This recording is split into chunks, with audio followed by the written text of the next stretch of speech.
날 사랑하심 3. 하나님을 사랑하거나 섬기는 것보다 나를 향한 하나님의 사랑을 알고 믿음으로써 그 사랑을 받아들이고 누리는 것이 먼저입니다. 읽을 말씀 요한일서 4장 16에서 19절. 주요 내용. 지난 시간에는 성경은 하나님의 인자와 엄이라는 두 가지 관점으로 보아야 옳게 깨달을 수 있음을 알았습니다.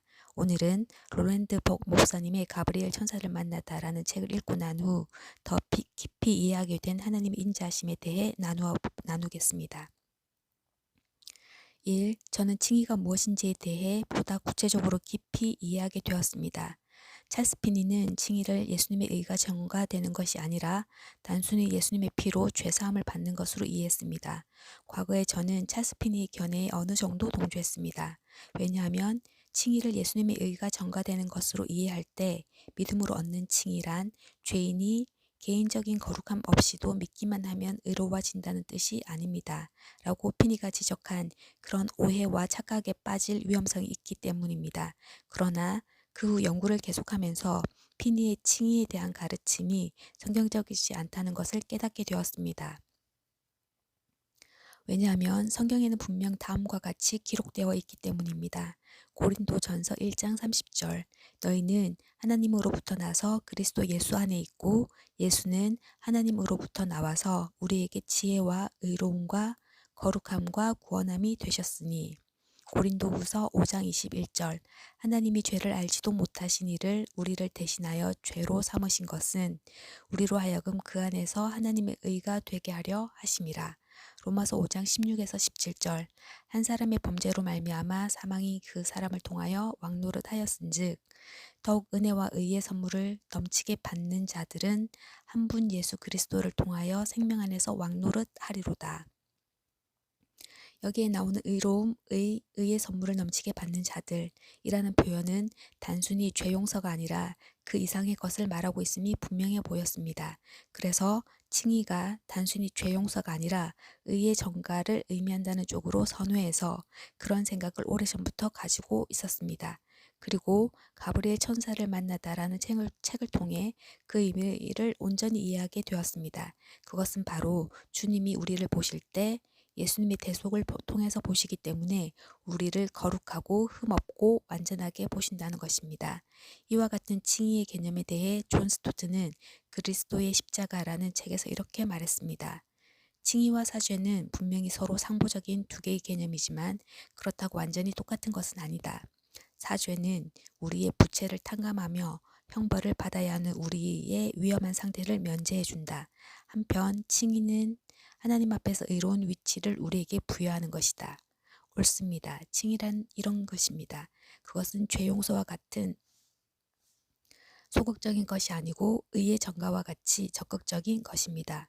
그래서 정죄를 명쾌해 줄 뿐 아니라 의로우신 하나님 앞에 당당하게 설 수 있게 해주는 것입니다. 칭의는 또한 마귀 앞에서도 당당하게 해줍니다. 그래서 케네스 해기 목사님은 로마서 5장 17절을 근거로 다음과 같이 말했습니다. 의의 선물이란 우선 하나님과 바른 관계를 갖게 되었다는 것을 의미합니다. 나는 하나님과 바른 관계에 있습니다. 나는 하나님과 교제하고 교통하고 있습니다. 나는 하나님과 연합되어 있습니다. 나는 하나님과 하나입니다. 그러나 이 말은 다른 의미도 있습니다. 내가 하나님과 바른 관계에 있으면 아무도 이보다 더 좋은 관계에 있을 수 없습니다. 심지어 예수 그리스도께서도 나와 당신이 가지고 있는 관계보다 더 좋은 위치에 있지 않습니다. 의의 선물이 의미하는 것이 무엇인지 알게 되면 우리는 마귀 앞에 설 수 있고 왕노릇할 수 있습니다. 우리는 반대, 시험, 시련, 환경, 가난, 질병, 귀신들이나 우리를 실패하게 하는 어떤 것들도 지배할 수 있습니다. 사실입니다. 우리가 예수님의 피를 통해 의의 선물을 넘치게 받아 하나님과 바른 관계에 있으며 참소자인 마귀 앞에 당당히 설 수 있음을 믿으십시오. 그래서 하나님께 기도할 때 믿음으로 기도하고 마귀를 대적할 때 믿음으로 대적하십시오. 그럴 때 승리자가 될 것이며 왕처럼 다스리는 삶을 살아가게 될 것입니다. 저는 로마서 4장에 대한 추가적인 이해를 얻었습니다. 로마서 4장 3에서 8절. 일하는 자에게는 그 삭시 은혜로 여겨지지 아니하고 보수로 여겨지거니와 일을 아니할지라도 경건하지 아니한 자를 의롭다 하시는 이를 믿는 자에게는 그의 믿음을 의로 여기시나니 일한 것이 없이 하나님께 의로 여기심을 받는 사람의 복에 대하여 다윗이 말한 바 불법이 사함을 받고 죄가 가리어짐을 받는 사람들은 복이 있고 주께서 그 죄를 인정하지 아니하실 사람은 복이 있도다함과 같으니라. 많은 사람들이 바울의 이 글을 오해합니다. 그들은 믿기만 하면 죄를 회개하지 않고 행함이 따르는 믿음이 아니더라도 의롭다함을 받을 수 있다고 말합니다. 그러나 이 말씀은 결코 그런 의미가 아닙니다. 저는 다른 책들에서 이 구절에 대해 이렇게 썼습니다. 많은 사람들이 이 말씀을 오해하여 예수님을 믿기만 하면 현재 불경건해도 의롭다함을 얻는다고 생각합니다. 그러나 여기에 나오는 죄와 불법은 현재까지의 죄보다 엄밀히 말하면 과거의 죄이지 현재 내가 고집하는 죄가 아닙니다. 그 증거는 바울이 인용한 시편 32편 1에서 5절입니다. 다윗의 죄는 과거의 죄입니다. 과거에 그는 살인을 저질렀습니다. 과거에 그는 간음죄를 지었습니다. 그는 죄를 회개하지 않으면서 재물의 피만 의지한 것이 아닙니다.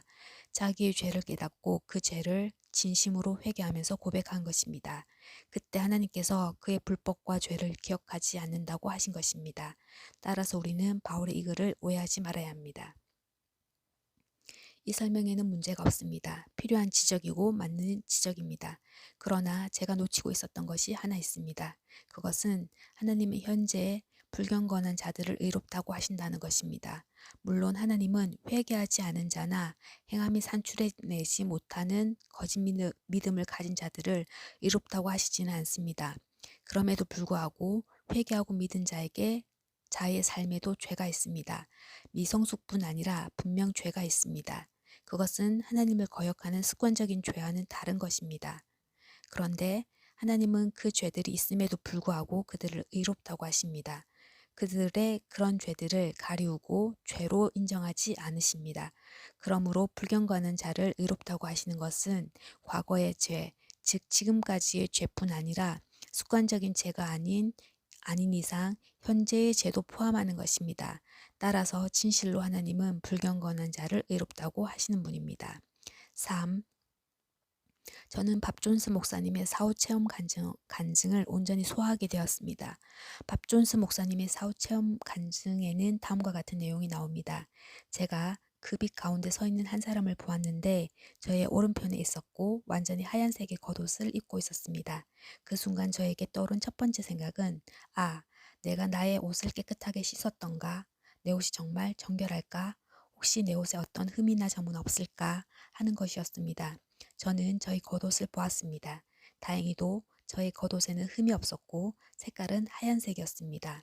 뉴저지에서 밥 존스 목사님과 대화할 때 책에 나오지 않는 내용을 말씀해 주셨는데 혹시 내 옷에 어떤 흠이나 점은 없을까?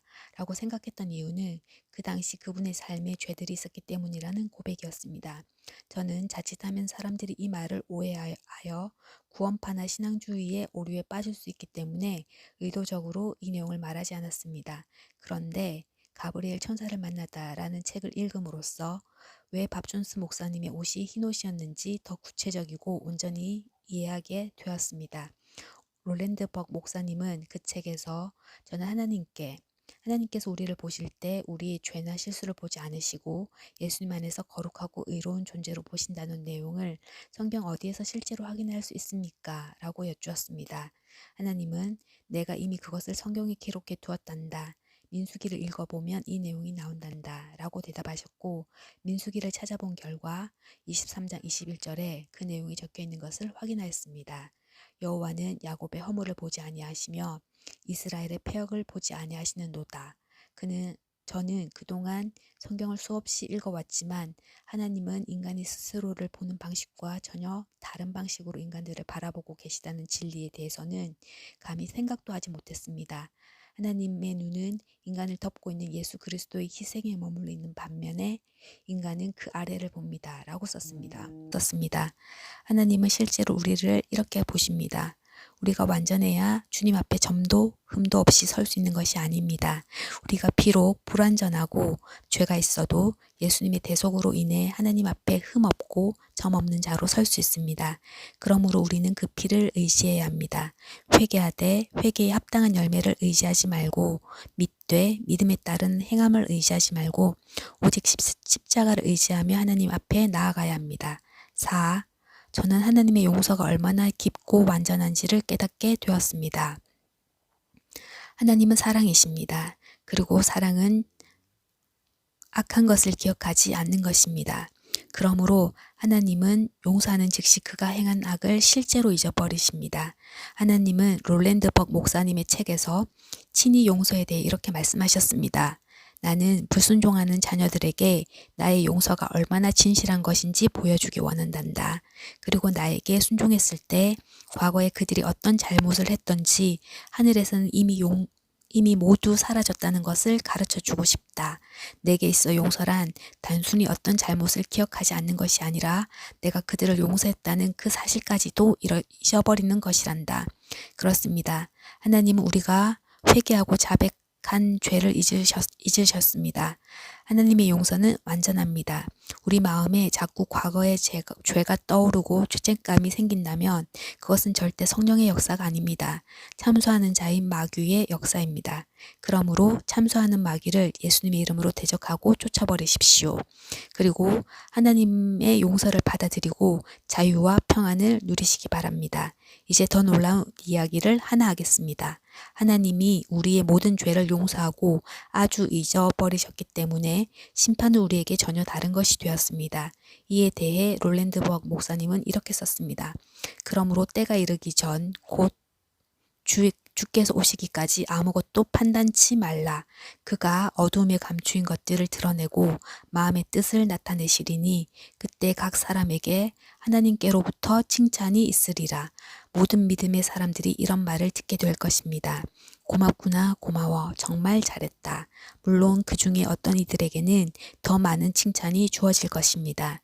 하나님께서 드러내시는 것은 그들이 이 땅에서 행했지만 스스로도 잊고 있었던 하나님을 향한 선한 행위들이라고 천사가 말했습니다.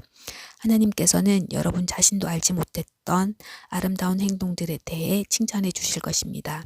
하나님은 여러분의 모든 생각을 다 알고 계시고 그에 대해 칭찬을 아끼지 않을 것입니다. 참으로 놀랍지 않습니까? 이 말씀의 의미가 이런 것이었다니요. 보라 내가 속히 오리니 내가 줄 상이 내게 있어 각 사람에게 그가 행한 대로 갚아주리라. 이 말씀은 진리입니다. 실제로 예수님의 대속과 하나님의 용서 때문에 구원받은 모든 신자들에게 주님 앞에 서는 그날이 두렵고 떨리는 재판정이 아니라 흥분과 기대감으로 가득 찬 시상식 자리가 될 것입니다. 나눔과 적용. 하나님의 용서는 단순히 어떤 죄를 기억하지 않는 것이 아니라 용서했다는 그 사실까지도 잊어버리는 것입니다. 하나님의 완전하신 용서가 나의 삶을 어떻게 변화시키고 있습니까? 또 하나님께 용서받은 나는 다른 사람의 죄에 대해 어떻게 반응하고 있는지 자신의 마음을 정직하게 살피며 나누어 봅시다. 2.